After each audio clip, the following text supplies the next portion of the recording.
Montana Territory, summer of 1876.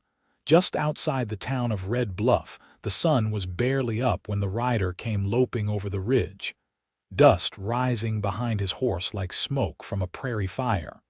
Sylvie Trenton did not look up from the chicken coop.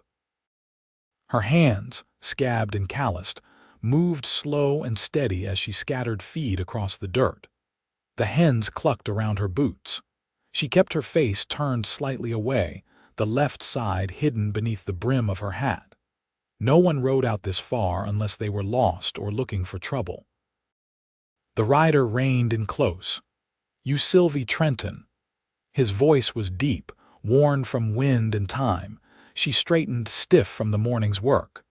"Who's asking?" He stepped down from his horse, tall and broad-shouldered with a rifle slung across his back. His shirt was worn but clean, sleeves rolled to his elbows, forearms dusted gold from the sun. He had a scar under his right eye that cut through his stubble. Name's Fletcher Lawmen. "Your brother Samuel wrote me 2 months back. Said you needed help out here. Said the land was going to hell and your boys were starving." Sylvie's heart jolted. She hadn't seen Samuel in 2 winters. He was in Colorado trading horses. She hadn't expected him to send anyone. "You're late," she said. Fletcher looked around the dry pasture, the sagging fence line, the empty barn. Then he looked at her, really looked. Not just at the dirt on her skirt or the tired slump in her shoulders, but at the old burned scar that twisted down her jaw and disappeared beneath her collar. "You waited," he said. "That's something." She crossed her arms. "I do not need saving." "Didn't come to save you," he said. "Came to help. There's a difference." From the cabin came the sound of a child coughing sharp, raspy. Then another voice, younger, whining. Sylvie turned her head. "I have 2 sons. Elias is 6. Everett just turned 4. Their father ran off the day Everett was born." Fletcher nodded once. "You want me to go, say the word. But I can fix that fence, get your well working again. Maybe give you a breather." She hesitated, then gave the smallest nod and turned back toward the cabin. By dusk, the fence behind the barn stood straight again. Fletcher worked shirtless in the heat, dirt streaked across his back. Sylvie watched from the window as she stirred beans over the fire. Elias sat at the table, coloring on the back of an old seed calendar. Everett slept curled on a pile of quilts. "Is he staying?" Elias asked, not looking up. "For now," Sylvie said. "Is he nice?" "He works hard. That counts." Outside, Fletcher drank from the pump. When he turned, he caught Sylvie watching. She stepped back from the window fast, heart thudding. The next morning, Fletcher was already outside splitting wood when Sylvie stepped out with a tin cup of coffee. "You do not have to work that early," she said. "Old habits," he said. "Army taught me that." She handed him the coffee. Their fingers brushed. He looked at her scar, not with pity but with a quiet kind of respect. "How'd it happen?" he asked gently. She hesitated, then took a breath. "Fire. Cabin burned when I was 17. My parents did not make it out. I did." He nodded, not pressing further. "You survived." "I was not supposed to." Fletcher stepped closer. "That scar's a mark of what you lived through, not what you lost." Her throat tightened. She looked away. "You are not broken, Sylvie," he said. "You are still here." She blinked fast and turned back toward the cabin. Days passed. Fletcher taught Elias how to hammer nails, caught Everett when he tumbled from the porch steps. He never pushed, never asked more than she was willing to give. He ate supper with them, then slept in the barn, never crossing a line.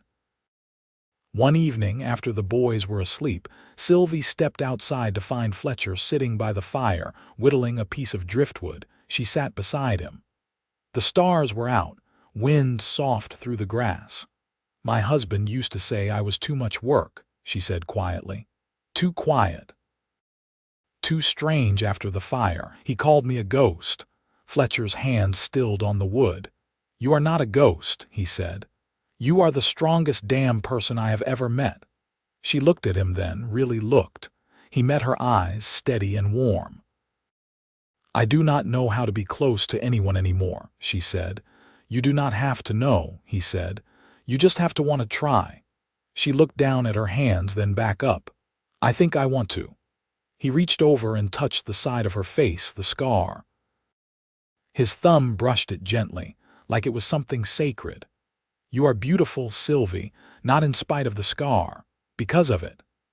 She closed her eyes, letting the warmth of him settle into a place she thought had frozen over long ago. That night, she did not ask him to leave the barn, and he did not go. When he kissed her, it was slow, careful. She kissed him back like she had waited years for it, because she had. Wrapped in the quiet of the night and each other's arms, Sylvie let herself believe, for the first time in years, that maybe she was not too broken after all. The wind shifted in late August, carrying the faint scent of sage and the promise of cooler nights. The cottonwoods along the creek had begun to yellow at the edges, and the soil hardened beneath Sylvie's boots each morning as she crossed the yard to draw water.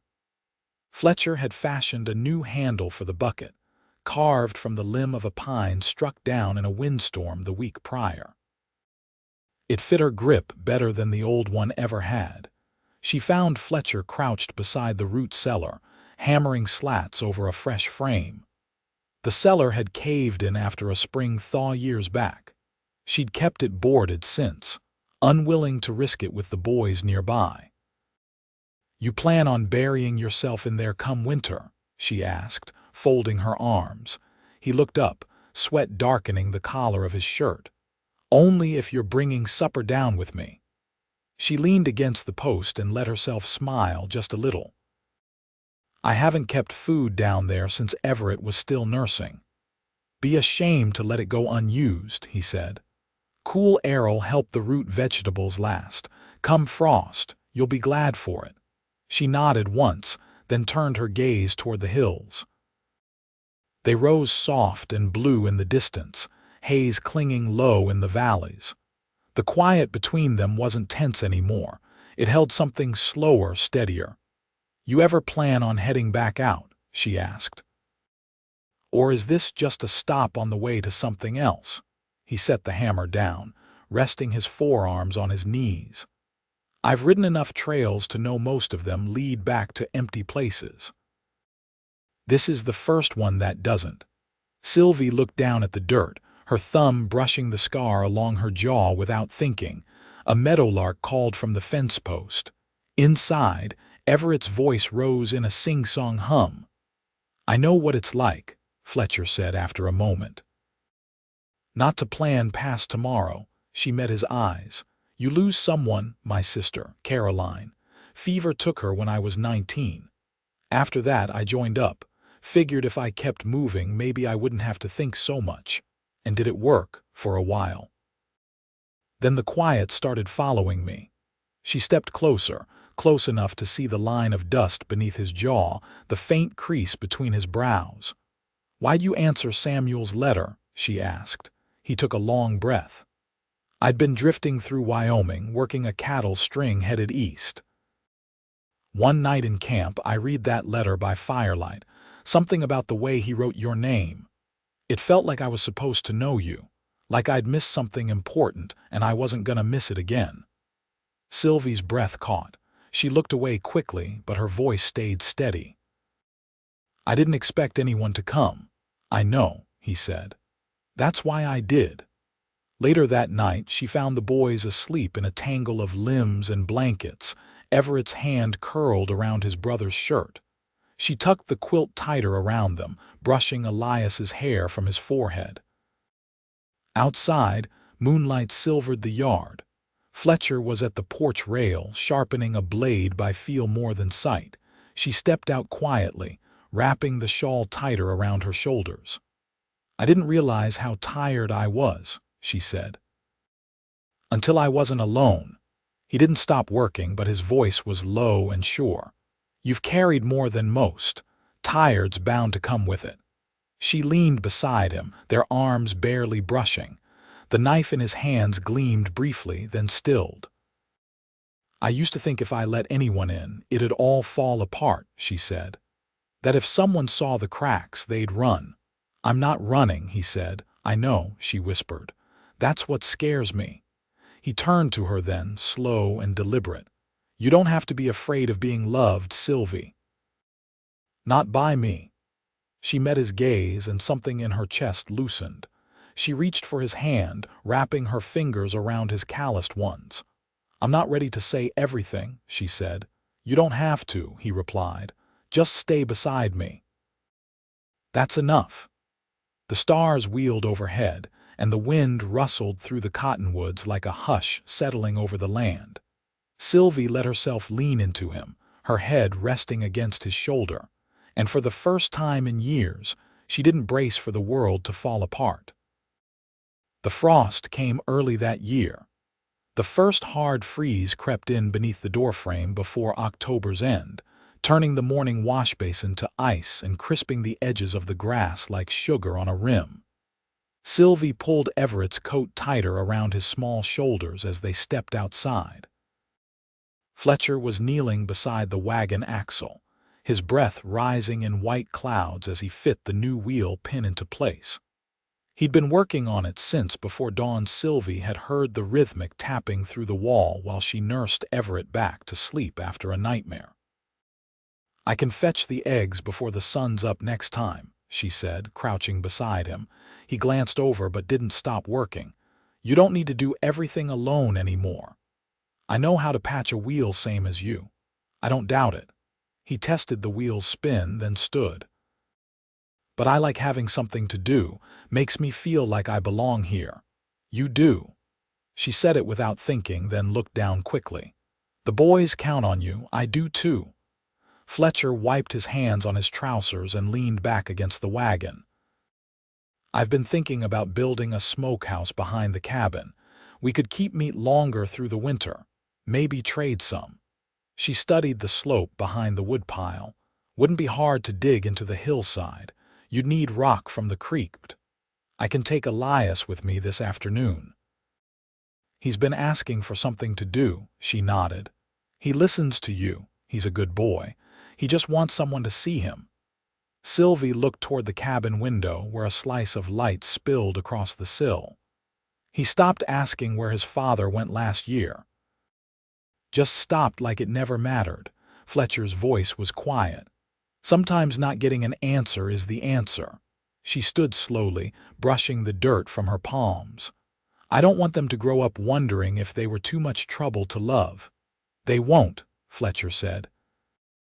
Not if I stay. She looked at him then, truly looked, and something in her steadied.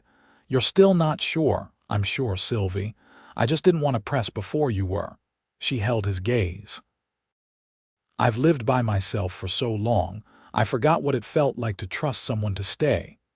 He reached out and touched her waist, slow and respectful. I'm not going anywhere. She leaned into his touch, her forehead resting briefly against his chest, and let herself take in the quiet promise of it. By mid-afternoon, the boys were stacking kindling while Fletcher hauled stones from the creek. Sylvie knelt beside the hearth, pressing dough into a tin pan. The scent of cornmeal and bacon fat filled the cabin, rich and grounding. Elias burst through the door, cheeks flushed. We saw a fox. It had a white tail tip and it looked right at us. Sylvie turned, wiping her hands on her apron. Did you keep your distance? Yes, Ma. Fletcher said it was just hunting like us. Fletcher came in behind him, ducking under the lintel.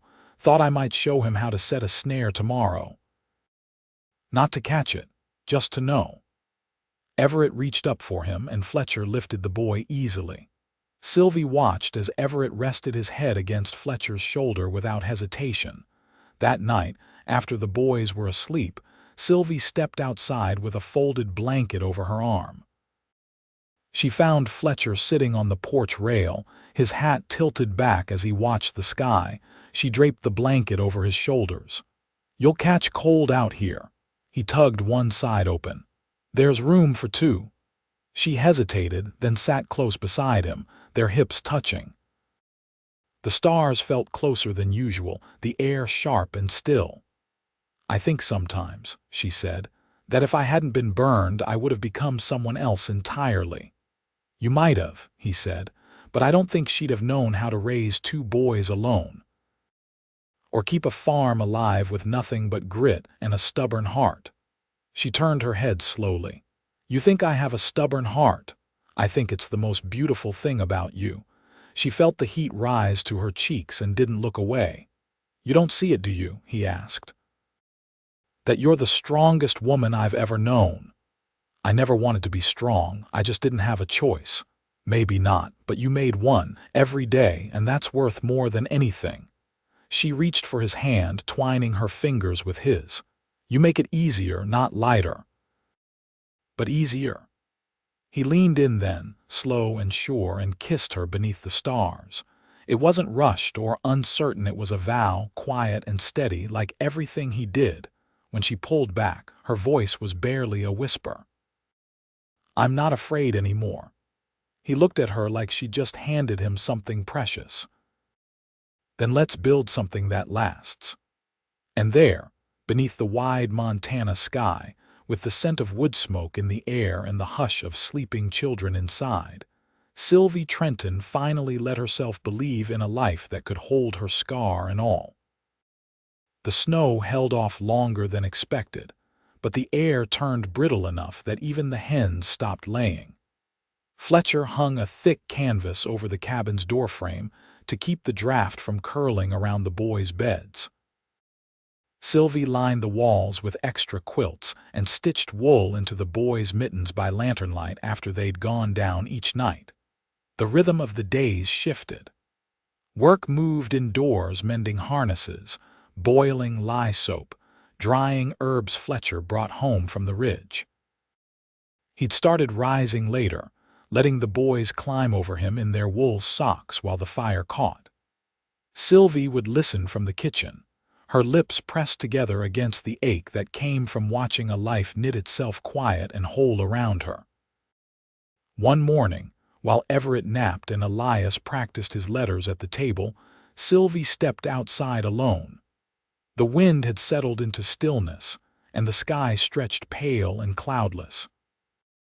She walked past the barn and into the pasture, stopping at the old cottonwood stump that marked the back edge of the property. Fletcher found her there sometime later, boots crunching in the frostbitten grass. "You come out here to think or to disappear?" he asked gently. She didn't turn, just wrapped her shawl tighter. "My father planted this tree. He buried a jar under it the day I was born, said it held a prayer for my future." Fletcher stood beside her, hands loose at his sides. "I dug it up after the fire," she said. "The glass had cracked from the heat. The paper inside was ash." He didn't speak, just waited. "I used to wonder what he'd written," she said. "Maybe it was something about me becoming a mother or finding someone who'd stay through the hard parts. You think it'd be different if you'd read it?" "No," she said.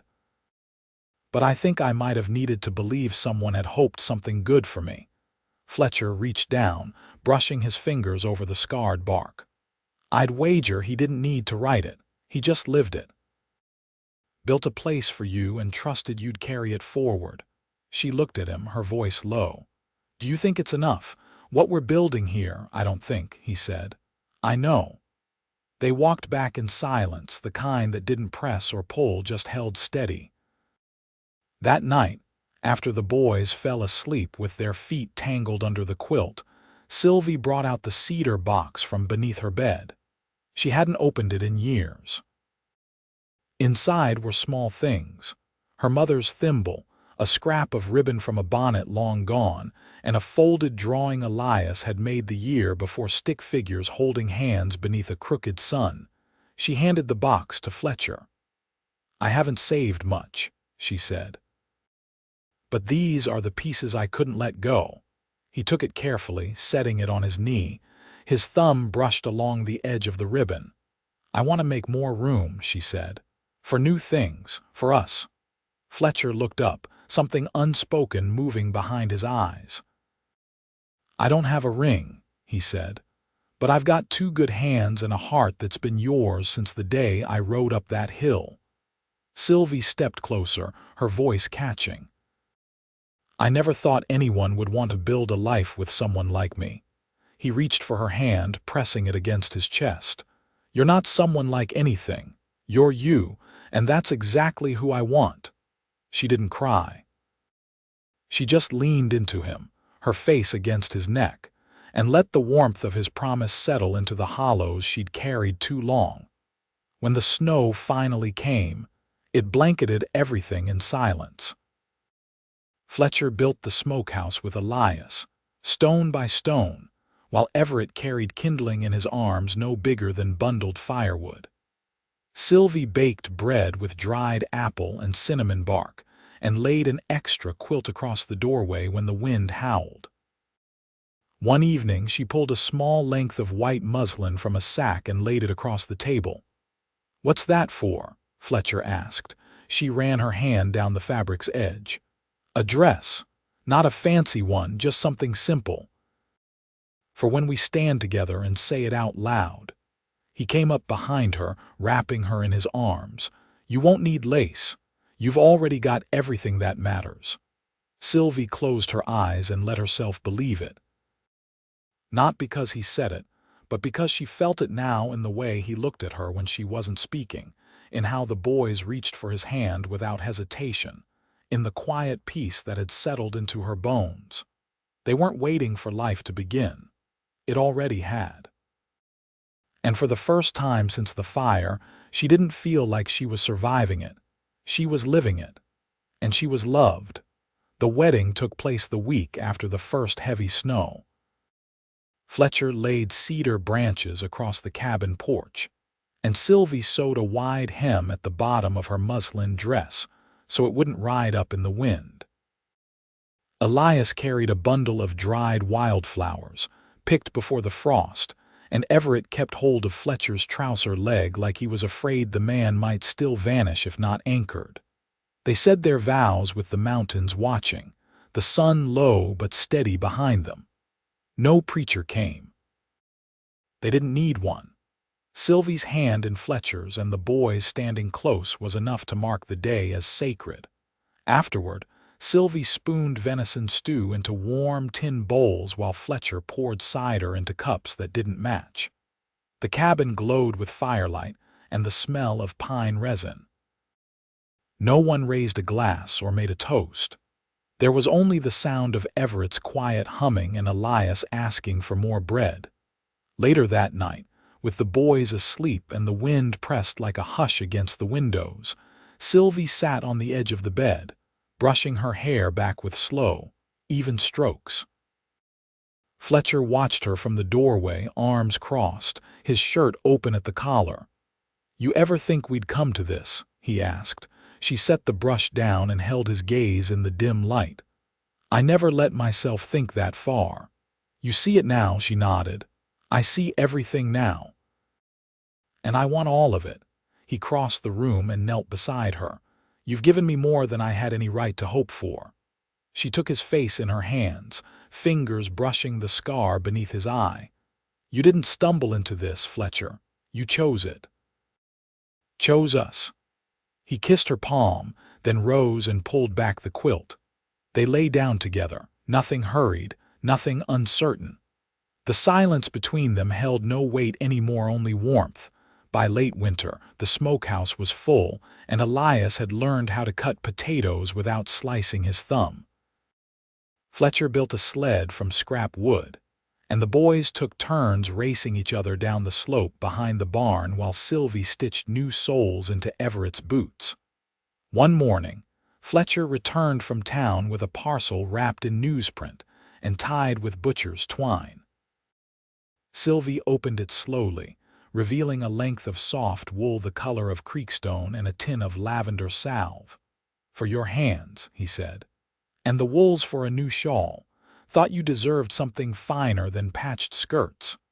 She ran her fingers over the cloth, throat tight. "You think of everything." "I think of you," he said simply. "That's enough." That evening, she handed him a parcel of her own, an oilskin roll stitched with care. Inside were 3 carving knives, each handle shaped from apple wood she'd saved from the orchard stump out back. "For your hands," she said. He turned one of the knives over in his palm. "No one's ever made me something to keep. You've been building a life for us out of nothing. I wanted to give you something that wouldn't wear out." He drew her close, kissed her hair. "You already have." The seasons turned. Spring came slow and wet, but the ground softened just enough for planting. Fletcher dug rows while Sylvie dropped seeds into the soil, Elias following behind with a pail of water and Everett chasing grasshoppers near the fence line. They added a lean-to for the goats and traded preserves in town for a pair of laying hens. Fletcher began carving small figures in the evenings: foxes, bears, and once, a horse for Everett, who slept with it curled in his hand. One night, as twilight settled soft over the hills, Sylvie sat on the porch steps with a baby quilt in her lap. Fletcher came up behind her, arms around her waist. "Do they know yet?" he asked. She shook her head. "Not yet. I wanted to be sure." He rested his chin on her shoulder. "You are." She leaned back against him, smiling. "I'll tell them tomorrow when the light's better." He kissed the curve of her neck. "You think it's a girl. I think it doesn't matter. This one will be born into a home full of love. That's more than I ever had. You've made it, Sylvie. You made this home." She turned to face him, her face lit with quiet joy. "We did." When summer came again, Fletcher added a window to the bedroom so Sylvie could see the sunrise from the bed. The boys built a swing from a tire and rope, and the baby came in late July, born in the cool hours before dawn. A girl, with Fletcher's eyes and Sylvie's quiet patience. Elias named her Clara. The night after Clara was born, Sylvie lay in bed, the baby tucked at her side while Fletcher sat nearby, brushing a hand gently across the infant's head.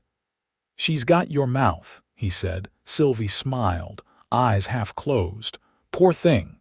She's perfect." Sylvie reached for his hand. "So is this." Fletcher leaned down and kissed her soft, slow, and full of everything they'd built together.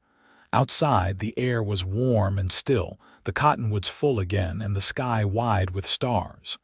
Inside the cabin, love had taken root in every corner. There was no more fear, no more waiting.